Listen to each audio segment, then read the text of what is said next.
Gagawa tayo ng dishwashing liquid, mga miko. Itong balde na ang lalagyan ko ng water na 22 liters ang ilalagay na tubig dito. 22 liters sa balde na malinis o drum na plastic. Yan. Nagtraining kami dito, mga miko. Paano gagawa ng dishwashing liquid. Ang mga ingredients nito ay SLA, salt, or sodium chloride. Hindi yung salt talaga, sodium chloride yan. Tapos may Sidea Labs, soluble, scent lemon, apple blue. Mayroong ganun nga scent. Depende sa scent na pipiliin mo. Kaya ito, malinis na tubig nilalagay sa drum o sa balde na plastic. Tsaka ang mga gamit dito is balde, luwag, yung sandok, plastic bottle, measuring cup. Ayan. Nag-training kami nito.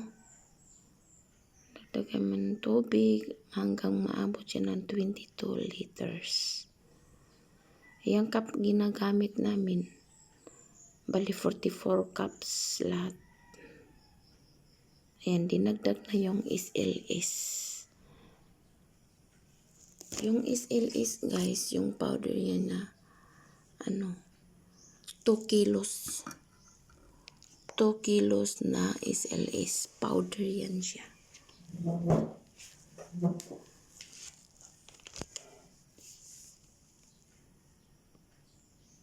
Kailangan siya i-stir ng maigi. Pwede din lakasan or dandahan. Depende sa lakas na makakaya mo. Ganyan lang pagkagawa. Laging ikot hanggang matunaw yung powder na SLS. Yan.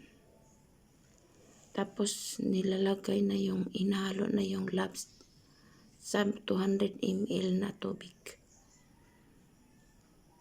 Habang nag-stir, mayroon ding naghalo. Kung ako lang mag-isa niyan, ginagawa ko na, hinahalo ko na lang yung labs tsaka na 200 ml tsaka yung tubig na 200 ml.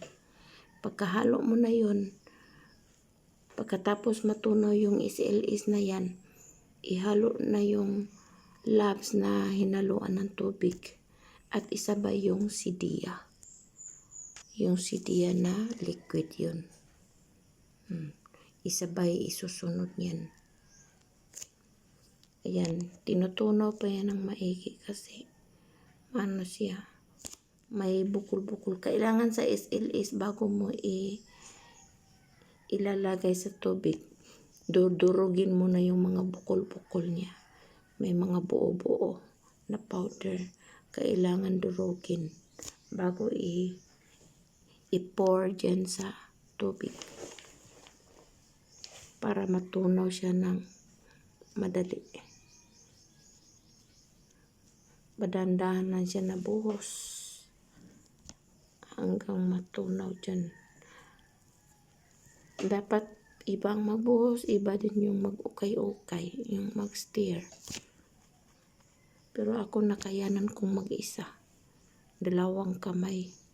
Kakapagod magawa mga mika-miko pero makaya din.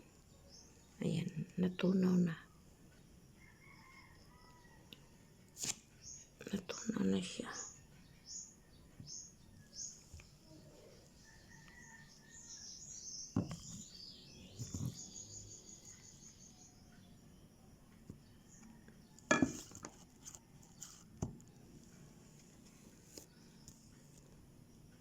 Ayan, binuhos na yung Sidea. Tsaka sa kabila, yun eh. Ayan, binuhos na. Sabayan ang labs. Ayan, labs. Tapos sinabay na yung Sidea. Kanina naubos una. Naunang naubos kasi liquid yun yung sidiya. Yan. Habang hinahalo na yung dalawa na yung sabay, ano na siya, laging stir hanggang matunaw.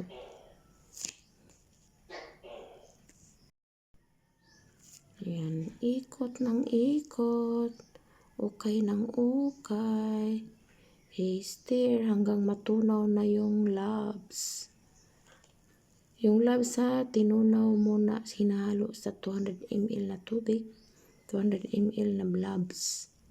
Hinalo siya, tapos sinabay sa pagbuhos yung sinasabay na yung sidiya.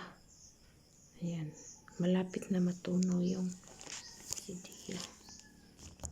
Tunawin, kailangan matunaw siya ng maigi. Wala nang maiwan na buo-buo sa ilalim. Hanggang sa ilalim ng balde, kailangan titingnan ng maigi kung may buo-buo pa ba. Saka hinaluan na yun ng color. Kaya siya nag-green yung scent. Yung pabango, hinahalo na. Ano yun? Tsaka yung coloran. Kaya siya nag-green. Ibig sabihin yung kulay niya na hindi nakita sa video. Kasi green, kalamansi yan siya. Kaya siya nag-green. Kalamansi pala. Kalamansi. Or limonsito. Yung maliliit ba. Hinalo. Powder yun ha. Powder ang hinalo. Yun ang flavor kalamansi. Hinalo na dyan. Hanggang matunaw. Tsaka yung pabango niya, inahalo na din. Yung pabango niya, liquid yun. Kunti lang masyado, mga 1/8. Huwag masyado marami kasi pag i-1/4 mo, sobrang bango, masakit sa ilong. Tsaka hindi masyado magbula pag damihan mo ng pabango. Kailangan katamtaman, 1/8 lang talaga ml. Kailangan matunaw siya ng maigi. Lagi lang tayo nag-stir. Ganun talaga ang pagsisikap, yung oras natin. Kasi ma-enjoy din ako ng ganito kasi business to. Tapos mga amiga ko, hindi to masisira pag hindi ito siya mabinta. Kung walang bibili, ako naman gagamit. Pero may binta na ako. May bumibili na. Sa isang balde, naka-consume ako ng mga 50 pieces. 50 pieces na buti ang laman lahat. Kasi sinusukat ko talaga yung 1 liter na buti ng Pepsi. Yun ang inano ko yun sa akin. Pero dito sa amin, ito sa Trini, cup lang ang sinusukat.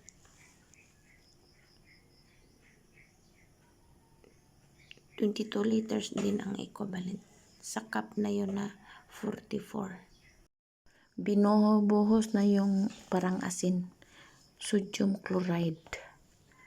Padandahan lang. Parang asin siya. Yan ang last na pangbuhos.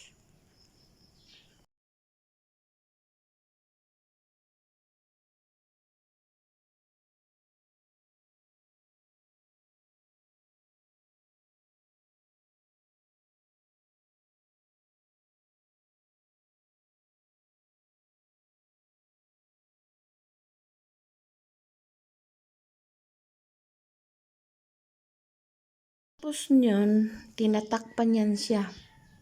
Umuwi kami sa aming bahay, buong gabi yan tinatakpan. Pero sa instruction, pag wala na siyang bula, pwede mo na ilagay sa bottle, empty bottle. Binibili din yung bottle. Sealed na yung takip pag itatakip mo. Ayan. Pag kinabukasan, mga amigo, yan ginagawa namin. 2 days ang training namin dito. Nagbuhos, naglalagay na sa mga bote. maganda ang ano niya eh. Resulta yan, sticky siya. Yung sodium chloride, yun ang lalong nakapasticky sa ano, sa mga ingredients na nahalo dyan. Mabango talaga siya. Subok ko na yung timpla niya, inaano ko na, ginatry ko na magsabon sa plato. Maganda talaga siya at hindi masyado magastos kasi pag gamitin mo yan sa bahay nyo, i-dilute mo pa yan ng tubig yung gagamitin mo lang pagsabon sa plato. Huwag i-dilute yung lahat na ano. Kung ano lang gagamitin mo, ilang quantity, yun ang haluan mo ng tubig. Dilute para hindi siya kalas, hindi madali maubos. Kasi mabula siya masyado mga mika. Miko. Yan, sinusubukan namin mag-imbodo. Matagal matapos. Maganda naman siya mag-imbodo kasi hindi siya masayang sa ano. Hindi matapon ba, pero matagal lang matapos. Yan. Nagtutulungan kami dyan.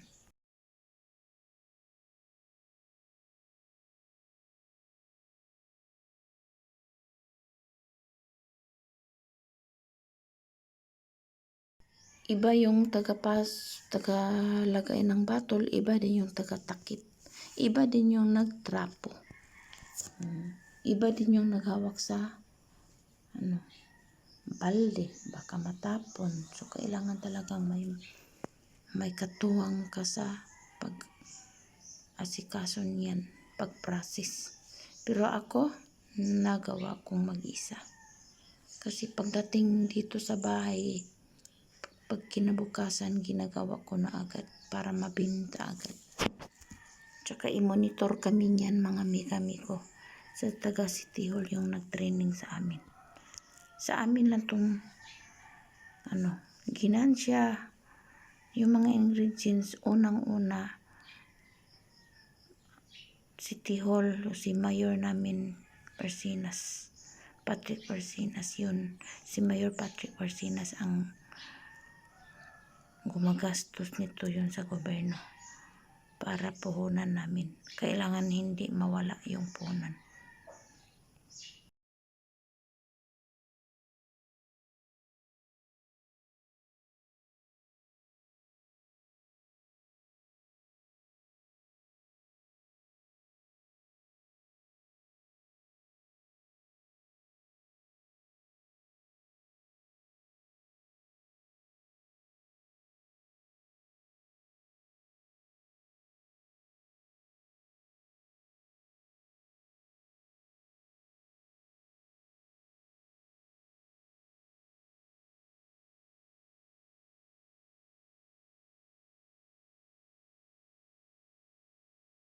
Ito kalamansi, yung sa akin na lemon, ipakita ko din, ganun din ang process.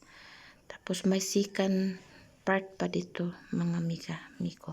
Ipakita ko sa sunod na video. Maraming salamat!